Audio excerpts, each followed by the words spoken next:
very good morning to all of you.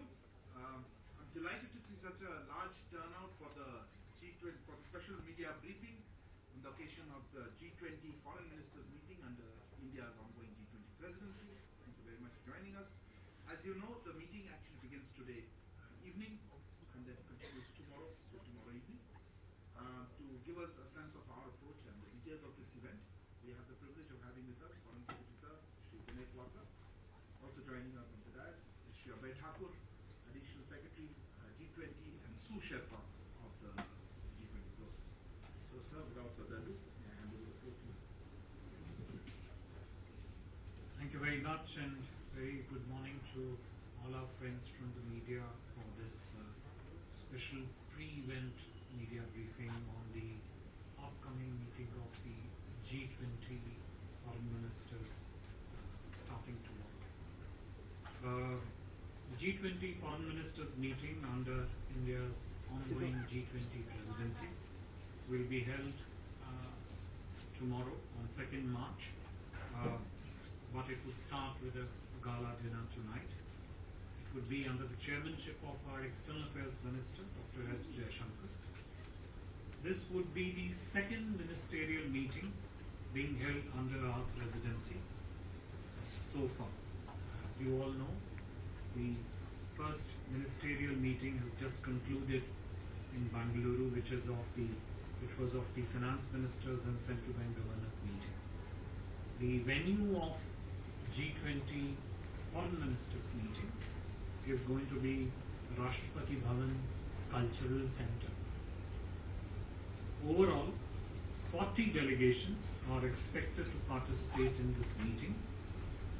For your benefit, I could just, I'm sure you are aware of them, but I will still read out the countries: Argentina, Australia, Brazil, Canada,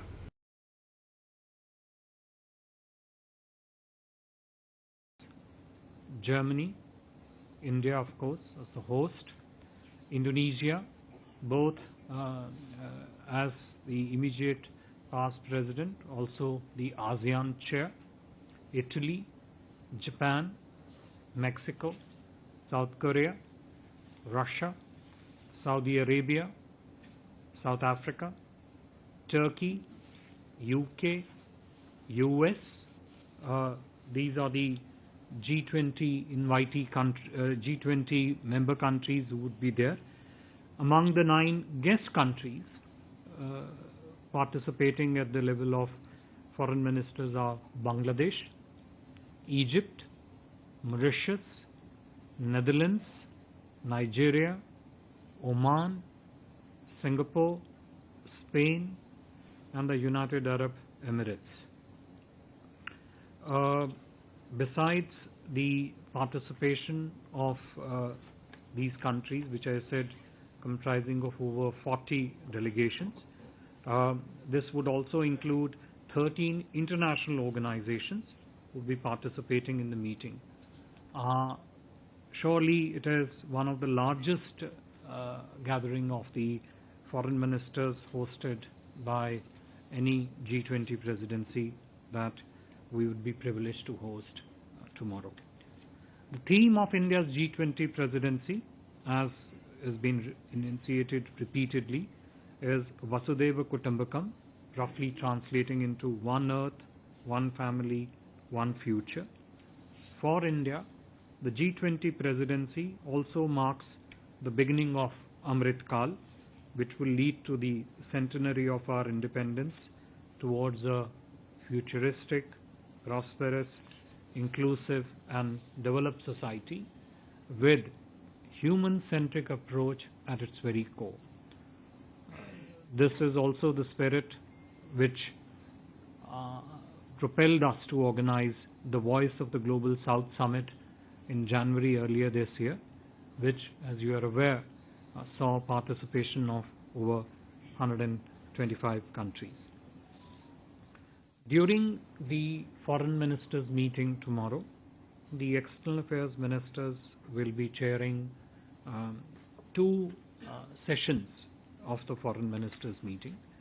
The first session will focus on to three principal sub-items. First of them relating to multilateralism. Second, something which is very crucial for the developing world, the issues related to food and energy security. And the third, the larger question of templates of development cooperation. The second session, which will focus on 4 or 5 other key issues, again relevant not just for the developing world but also for the global community as a whole. One of them would focus on new and emerging threats. This would include naturally the challenges of countering terrorism, counter narcotics. On the more development oriented considerations, that second session would also focus on global skill mapping, how the G20 can pool together its efforts to do global skill mapping, focus on global talent pool, and also the questions relating to humanitarian assistance and disaster risk reduction. So if you look at the agenda of the Foreign Ministers meeting for tomorrow, it would be broadly structured along 2 sub-verticals. One, as I said, relating to multilateralism, food, energy security and development cooperation, and the second one relating to new emerging threats, counter-terrorism, global skill mapping and HADR issues.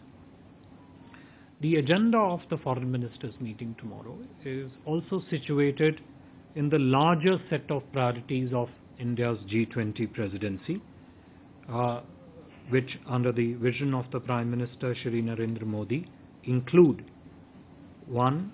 Inclusive and resilient growth, 2. Progress along with an action plan on the SDGs, 3. The entire rubric of green development and sustainable lifestyles, in particular the lifestyle for environment, 4. Technological transformation, including the full range of discussions and what the G20 societies can come together and contribute to the concept and the specifics of public digital infrastructure. Reforming multilateral institutions, I've already mentioned, is also among the priorities for India's G20 presidency, as also issues related to women-led development and international peace and harmony. On the sidelines of the G20 Foreign Ministers meeting, External Affairs Minister is also expected to meet his counterparts from other countries who are visiting Delhi for this meeting. This would naturally be an opportunity to discuss issues of bilateral importance between India and those countries with whom the Minister will be meeting. Perhaps you could move the mic slightly back from that, please. Feedback. Yeah, thank you.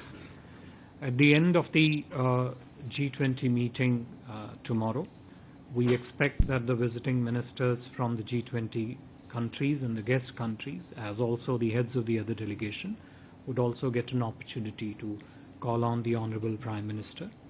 I would end my remarks here at this stage, and if there are any questions, we'll be very happy to take them. For the ground rules, please introduce yourself and the organization that you represent. We will try, I see too many hands, I'll try to take a few questions, but perhaps, let me start from that side. Yes, sir. You please.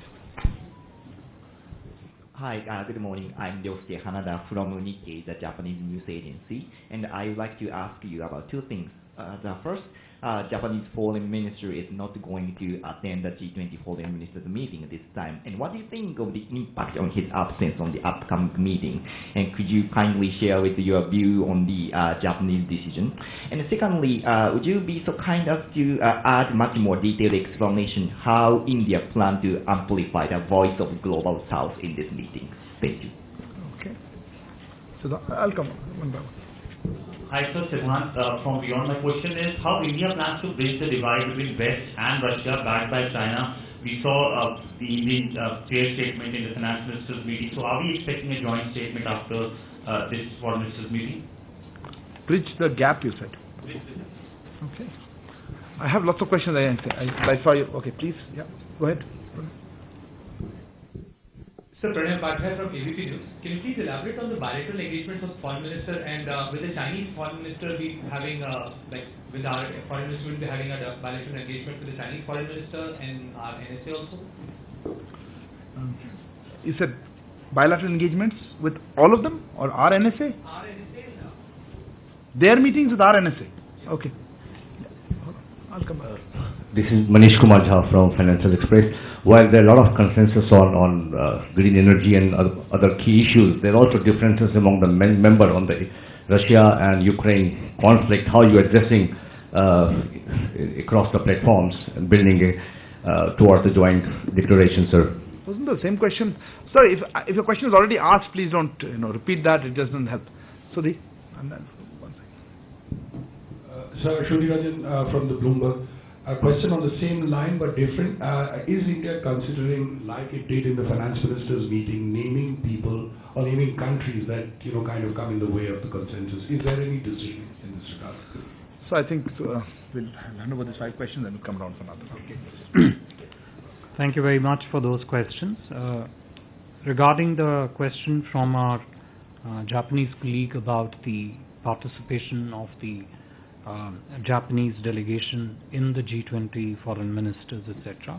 Look, you're all aware, and our friend from Japan is particularly acutely conscious of this. India and Japan have enjoyed sterling cooperation when it comes to discussions and deliberations within the G20 setting.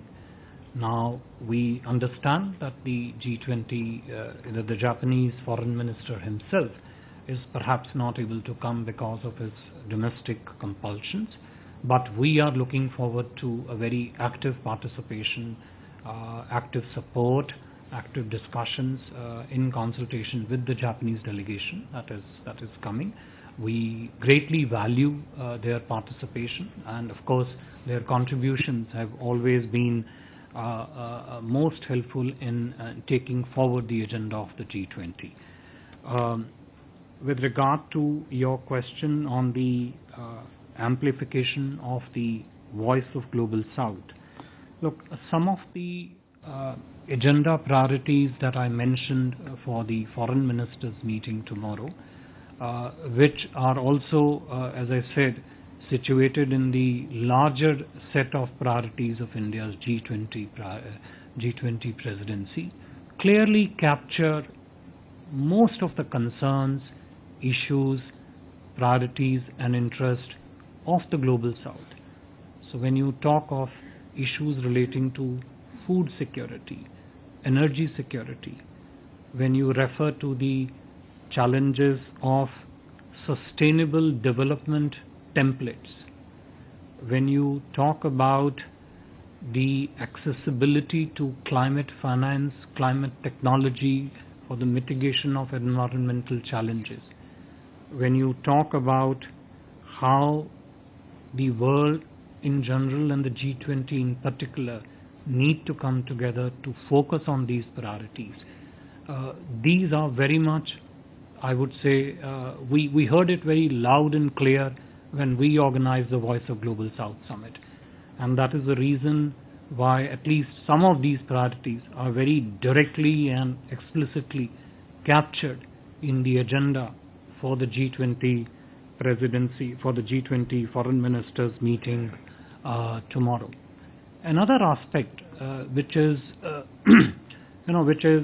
which may have been enunciated for the first time perhaps in the G20 setting in India, but which is extremely relevant for the rest of the world. This is the concept which my Prime Minister has always emphasized, underlined, pushed, which is the concept of Jan Bhagidari. How do you take the progress which the G20 makes, the recommendation that it stipulates, the prescriptions that it suggests in different areas, especially the ones which are important for the Global South?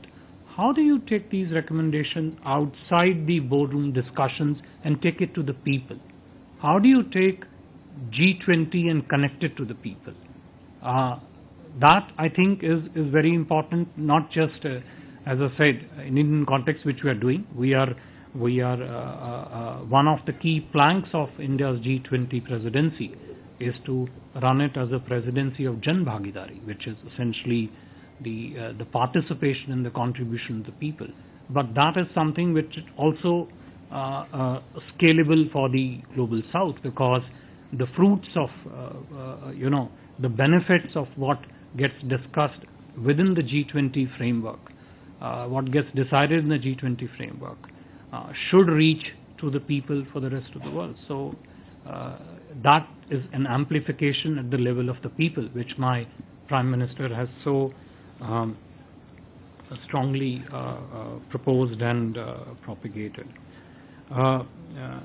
Siddhant, to your question and to the larger, other set of questions which may be there relating to Russia-Ukraine issue, I think yes, given the nature and the developing situation in the Russia-Ukraine conflict, naturally that would be an important point of discussions during the G20 foreign ministers meeting. Look, I have already listed out for you the two major elements of the agenda of the foreign ministers meeting tomorrow, the two sets of them. Clearly, the foreign ministers would also focus on the ongoing situation in Russia, between Russia and Ukraine. But what is it that they come out with? And more importantly, among the G20 memberships, and when they meet tomorrow and discuss this, what is the understanding that they develop? Not just on Russia-Ukraine conflict, but also on the impact of that conflict on the rest of the world, particularly the economic impact, particularly the development impact, the challenges that the developing countries face because of that conflict. I think those are equally important to focus on, of course, along with the Russia-Ukraine conflict also. So I don't think it would be really correct for me to prejudge the outcome of the G20 foreign ministers meeting. I think we should let the plenipotentiaries of the G20 foreign ministers meeting decide that on their own. But we are very clear that the foreign ministers should focus on all the priorities that are currently very relevant in the global context. I mentioned broadly the priorities which would get structured in the agenda of the two sessions tomorrow for the G20 foreign ministers meeting. Bilateral engagements. Yeah. On the question of bilateral engagements, look, it's EM has already started meeting many of his bilateral counterparts actually since yesterday. You would have already seen his tweets after most of those meetings, in fact probably all of those meetings, and we expect that trend to continue in the coming days, in which he would definitely try and meet all, if as many counterparts of his as possible, if not all the counterparts who are visiting, who are our guests here from since yesterday and for another next couple of days. Next round of questions. I had whole set of. Neeraj, you had a question. I held you back. One thing. नहीं अभी बाद में करने questions. Neeraj, we'll come back. Sir, news 18 India से नीरज हूँ। क्या प्रधानमंत्री भी G20 विदेश मंत्रियों की बैठक को संबोधित करेंगे वर्चुअली या ऑनलाइन? दूसरा सवाल ये इससे जुड़ा, क्या किसी विदेश मंत्री की मुलाकात प्रधानमंत्री मोदी से भी होगी? अभी तो बोला उन्होंने, पहले में आपने सुना नहीं? Okay, okay, hold on a second. I thought yes, ma'am. One second. I had a few questions. First round I missed. Kadambari Sharma from NDTV India. क्या चीन के विदेश मंत्री के साथ द्विपक्षीय वार्ता तय है? उन्होंने अभी कहा 2 बार, आप फिर से वही क्वेश्चन दोहराएंगे तो कैसे होगा? Yes ma'am, you had a question? Yes, no, okay, sorry, go ahead. Hi, I'm Chiara from Swiss television. It's clear that you're going to talk about Ukraine and Russia, and there are two blocks. There's the West that really wants to continue with the sanction and arm Ukraine, and there's the other bloc who wants to reach a peace and sit down to discuss. Is India profiling itself as becoming more and more the leader of this second bloc? Do you see yourself as, after 1 year, compacting behind you all the nations that have other problems and they want to mostly sit down and talk? Are you the leader of this? Now, I have seen lots of hands, but I have a feeling the questions are coming out exactly the same. Okay, you said yes. Okay, let me try it. One second. Yes, I don't think it has to be. Okay, just 1 second. I think Sir has a point. Yeah, let's. I think Sir has a point. Anything on Russia, Ukraine? And it's quite natural. It is expected that there would be interest in matters relating to Russia, Ukraine. So why don't we listen to all the questions on Russia, Ukraine, and then see whether there is any difference in one with the other? Okay. And then Russia, if Ukraine. I've already answered, then I think we'll let it be. Fair enough. Let's start with, there are 5 of them. Okay, please start. There are 5 people, I saw the hands. Russia, Ukraine. Uma Shankar Singh NDTV India से। G20 presidency के तौर पे भारत पे बड़ी जिम्मेदारी है कि वो रूस का साथ देने वाले देशों और वेस्ट और तमाम देशों को एक साथ साध के एक जॉइंट स्टेटमेंट तक पहुंचे। इसके लिए भारत क्या कोशिश करेगा, क्योंकि जिस तरीके से फाइनेंस मिनिस्टर्स मीट में जो एक विवाद निकलकर सामने आया, क्या वही माइक्रोफोन चल रहा है, क्या कोई बीच का रास्ता निकाल पाने में भारत कामयाब होगा? Okay, right behind you. Yeah. So, Sridhar from the Asian Age here. How do you see the resolute protest by Russia and China at Bangalore? And do you fear that there could be a repeat of this in Delhi as well? And what are the efforts to prevent such a scenario? Thank you. Sridhar from Asian Age, you should introduce yourself. I did, sir. Okay, I missed it. Sorry. Suhasini? You also on the Russia-Ukraine? Okay, we just exhaust all the... I have a specific, Suhasini Heather from the Hindu, sir. I have a very specific question about the wording. In the Bangalore outcome statement, the Bali document, the communique has been reproduced in paras 3 and 4.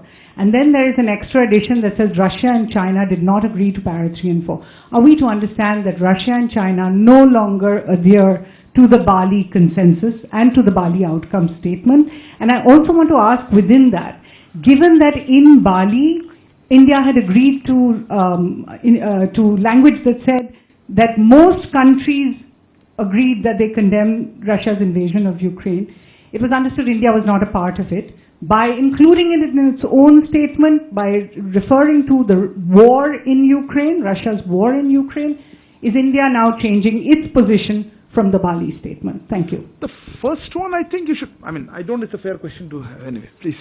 I think you should ask Russian and Chinese. Okay, please. It's okay, I heard you. Sir, मैं कविता जोशी हूँ, Haribhoomi newspaper से। Sir, मेरा सवाल ये है कि जो G20 के साइडलाइंस में जो मीटिंग होंगी, बायलैटरल मीटिंग्स, उसमें इंडिया चाइना के जो फॉरेन मिनिस्टर्स हैं, उनकी बातचीत में LAC डिस्प्यूट का जो इशू है और जो चाइना का एग्रेशन है इंडियन ओशन रीजन में, उसको क्या इंडियन फॉरेन मिनिस्टर रेज करेंगे? और सर, यूक्रेन का किसी तरह का कोई पार्टिसिपेशन G20 मिनिस्टर्स की मीटिंग में क्या देखने को मिलेगा, वर्चुअल या फिजिकल? यूक्रेन का पार्टिसिपेशन। और दूसरा था कि चीनी के साथ वार्तालाप में आप... Okay. Anything on Ukraine, Russia? Anybody have missed out? You said Ukraine, Russia. Is there any other question left on this topic? Please, go ahead. I am Akhilesh Sohan from Sansad TV. You know that many countries have requested India to take active part in resolving the issue between Russia and Ukraine. I have heard recently the American spokesperson of National Security Council, then the German minister also. Yes, please, your question. So will India push any solution, any peace path in this G20 meeting? You just heard PM 1 day ago, but anyway. No, but in G20, are you going to push any solution, any path? You have another question on this? Something different? Okay, yeah, go ahead, Nanima.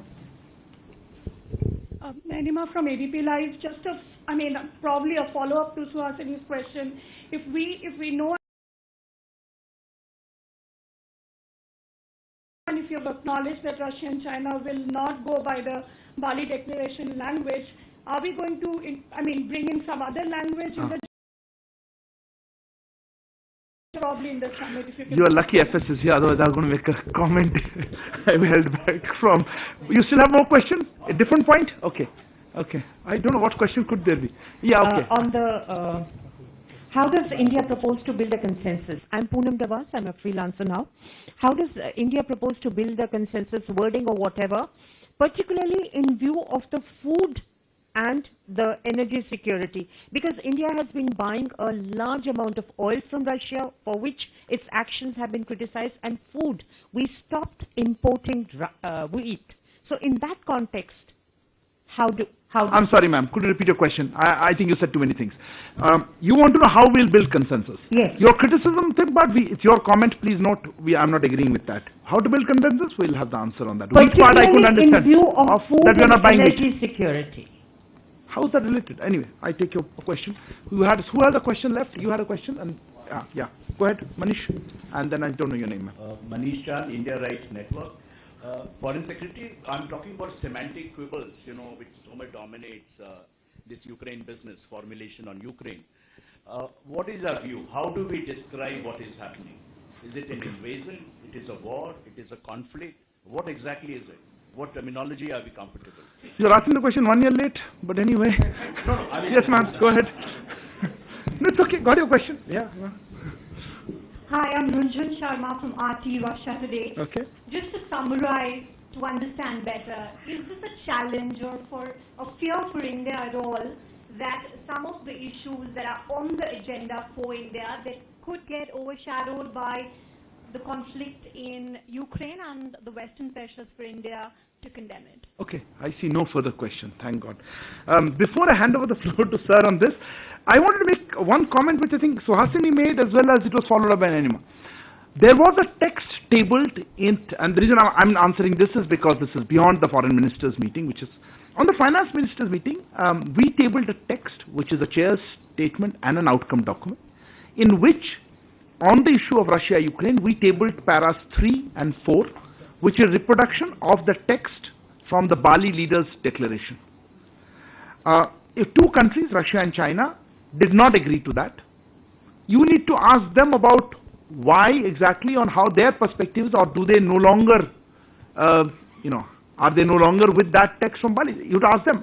This is not a speculative response, and we will see how it goes forward. I think Foreign Secretary made it pretty clear about that element on para 3 and 4. It's a repetition from Bali Declaration. Obviously, we stand by the declaration. It's our Prime Minister was there, and as Foreign Secretary will mention, our constructive role was appreciated in that. So there's no question of not agreeing to that text. We are with that text. If two countries, in this case Russia and China, have reservations about this text, you need to ask them. And arguing that has now made a change from our position is not accurate, because in the Bali Declaration it's there, and we signed up to all the paras of the Bali Declaration as the agreed text, and now as a text that we have presented. That would my comment on it, sir, before I hand it over to you. Okay. Thank you, Arindam. Thank you for that large number of questions, which obviously points to extensive interest on this matter, even if the interest is not necessarily differentiated into various categories. So I'll first just broadly mention the various headings of the questions the way I have captured them. If I'm wrong, please feel free to add on to that. Joint statement, what would be there in the joint statement? आपका प्रश्न था joint statement में क्या निकलेगा? वित्त मंत्री की जो मीटिंग हुई वो विवादास्पद थी, हमें तो कोई विवाद नज़र नहीं आया, आपको शायद विवाद कहीं पे नज़र आया हो उसमें. So joint statement related questions, formulations, what exactly will be there, etc. Two large, most of you asked this question with regard to Bali Declaration, how it is currently there, whether India is planning to change the Bali Declaration, frankly, I don't know what is the evidence you have picked up to sort of signify to that. But anyway, that's a second set of question to which mostly Arindam has already replied. The third set of questions, a smaller set of questions relating to bilateral meetings. जैसे कविता जी आपका प्रश्न था कि China से जब वार्ता होगी तो क्या क्या विषय उसमें होंगे. दूसरा यूक्रेन का पार्टिसिपेशन को लेके जो आपका प्रश्न था.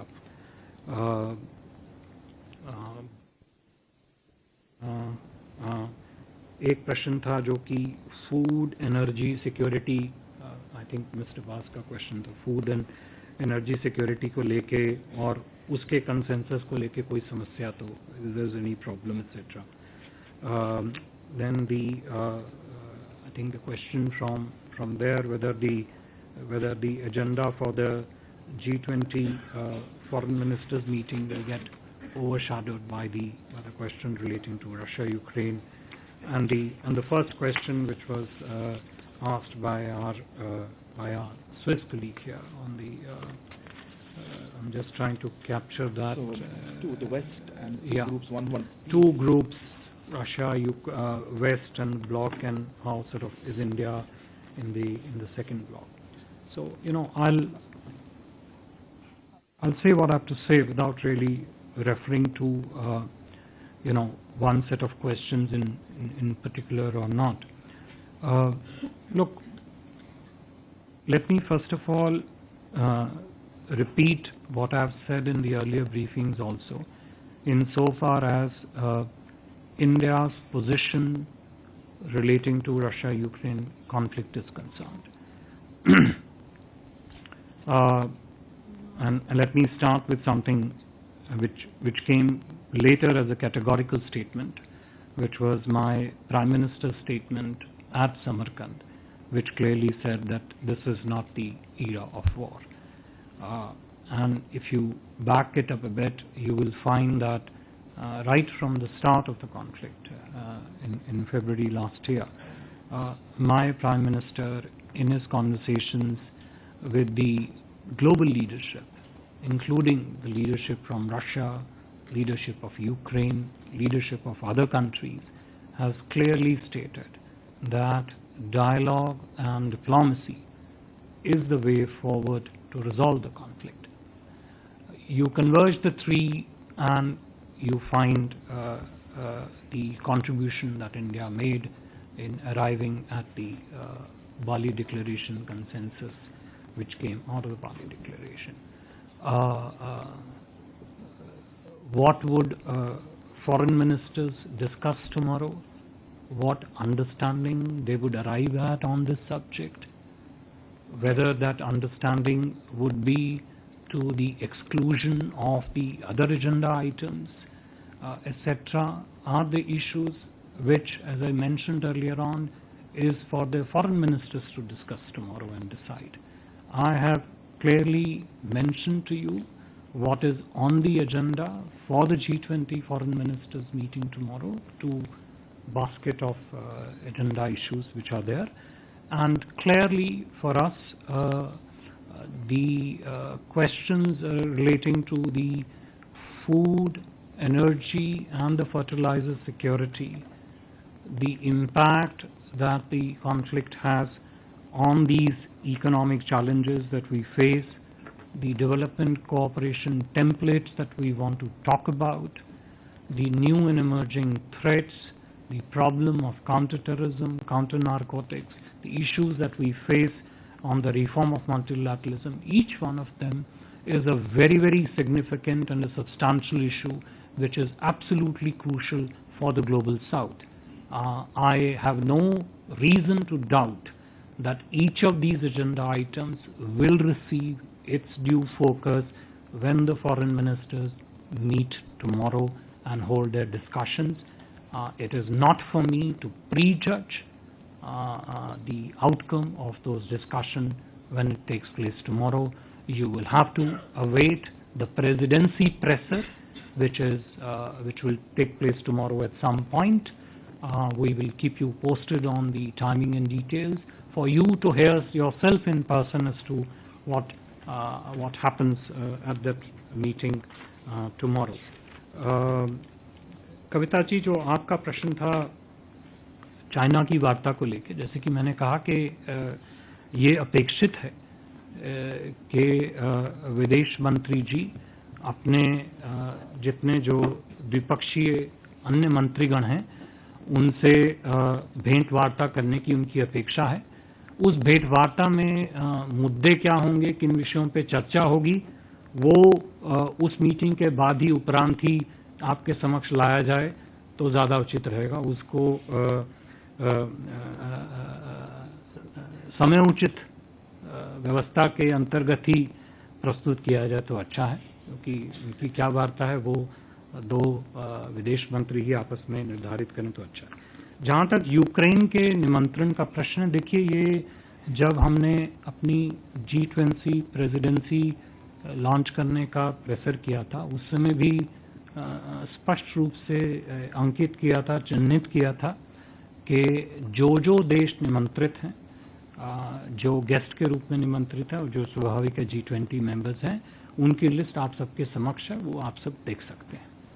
उसमें कोई और एडिशन हमारे हिसाब से अभी नहीं है। Just trying to see if I missed. That covers broadly it. I think that's what. I will not take any further questions on Russia, Ukraine. So please do not raise your hands if it's on that. Maha, please. Behind you, Maha. Foreign Secretary Maha Siddiqui from NDTV.